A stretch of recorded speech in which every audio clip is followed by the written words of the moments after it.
Hello and welcome to my voice. So I haven't uploaded in a while, I just haven't really been in the mood to animate anything, but recently I did this. I'm not a kid. I'm a shark! Which was based on the graphic novel Nimona by Noelle Stevenson, and it's getting a movie adaptation which is slated for 2022. And I thought it'd be fun to show you guys how I animated it.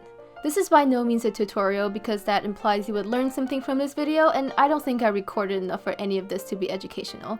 But I am planning to make a tutorial about how to make a digital puppet, so keep your eyes out.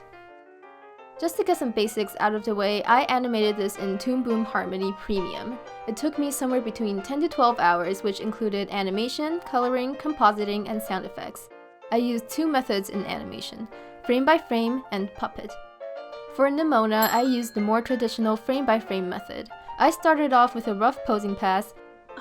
I'm not a kid. I'm a shark! And then refined those poses. I'm not a kid.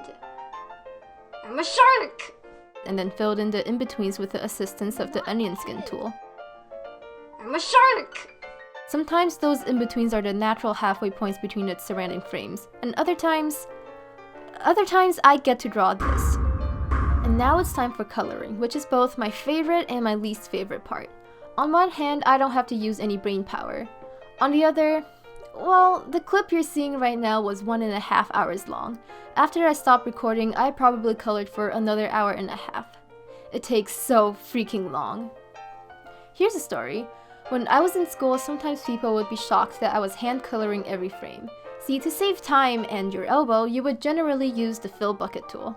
But oh no, not for me. Because I clearly loved suffering, I was using a custom brush that had rough edges, which meant that if I used the bucket tool, it would leave a fuzzy edge and then I'd have to go in and manually fill in the gaps anyway. What can I say? I love making things unnecessarily hard for myself. After that whole ordeal, I was getting a little impatient, but I still had to animate Ballister Blackheart. So I thought I'd cheat a little and make him a very rudimentary puppet instead, because then I wouldn't have to color every single frame.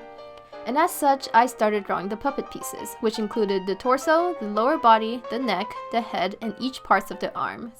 Since I wanted to animate his expression, I also made his eyebrow and his mouth into their own separate pieces, and then I connected everything with pegs. Now here's a predicament.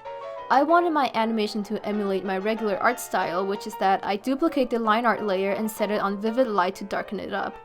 For Nimona, it was as simple as cloning the line art layer and plugging it into a blending node. But I can't do that for Ballister because he's a puppet, but I suppose I could just clone each puppet part and plug those into blending nodes, but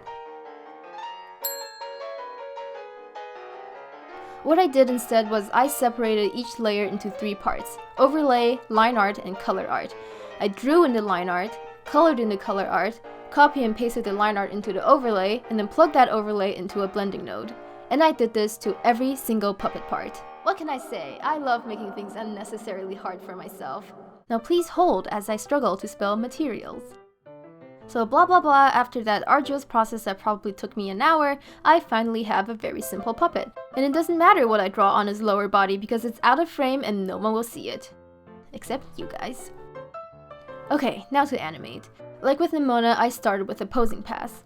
I then tweened the frames and offset the head, the arms, and the cape to make it look less robotic. And I ended up with a shot that would not be approved by my supervisor. When I was done with it, I put a stop motion keyframe on every other frame. And this is because Nimona was animated on 2s, meaning it plays at 12 frames per second instead of 24, and I wanted Ballister to match her.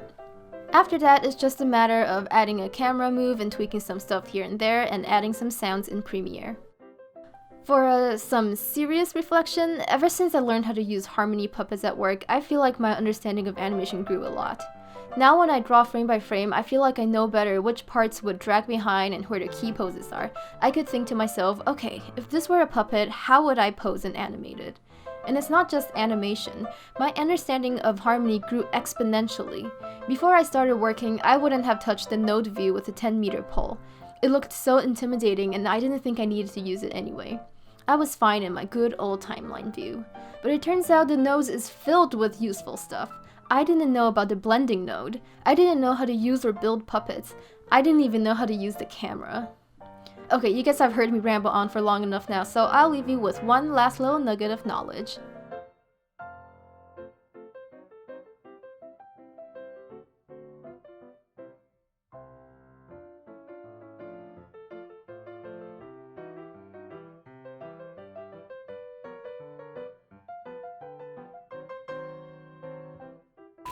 Which was based on the graphic novel